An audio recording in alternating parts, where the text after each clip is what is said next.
I was babysitting my friend's daughter when we were attacked by an entitled mom and her bratty son. I, 26F, babysit my friend's daughter, who I'll call Emma, once or twice a week depending on my friend's work schedule. Emma's around 7 years old and is genuinely one of the best kids I've ever met. She's sweet, thoughtful, and is always so happy to see me. In a lot of ways she's like a daughter to me. This particular story happened last Saturday on one of our day trips. Emma loves to go wandering around downtown, so when I happen to babysit her on weekends I'll take her into the city and spend the day shopping, eating and just seeing the sights. This is where the story starts. Emma and I usually take the bus into the city, as I think a $5 fee is worth avoiding driving in traffic, and the bus will wait for you on the way back as long as you don't cause a major delay. Minor ones will result in a fine, which will be important later. Back to the story. We hop on the bus as usual. Emma's playing a Pokemon game on my old Game Boy, and we're having a lovely time. Enter entitled mom. She hops on the bus with her little boy, takes the seat behind us, and we start heading into the city. No problems here, right? Wrong. The boy immediately notices my handheld Emma's playing with and starts begging his mom to let him play with it. The mom gives him permission,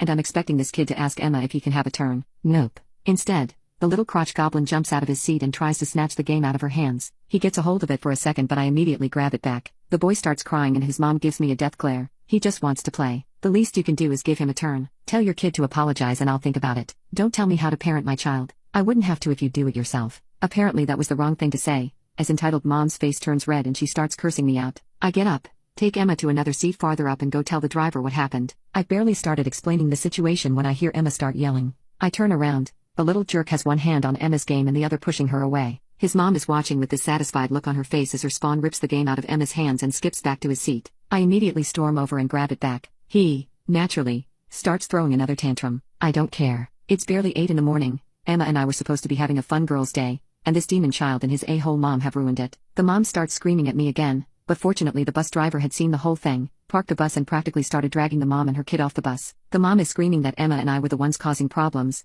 but the bus driver wasn't having it. With everyone's attention on them, no one saw me give the mom the finger and call her a soggy Oompa Loompa. Emma started giggling. Whoops, guess one person saw, but Emma was back in a good mood and playing Pokemon again. So all's well that ends well. We ended up spending the day playing in a park, feeding some pigeons and wandering around a shopping mall. All in all, I think it was a pretty good day.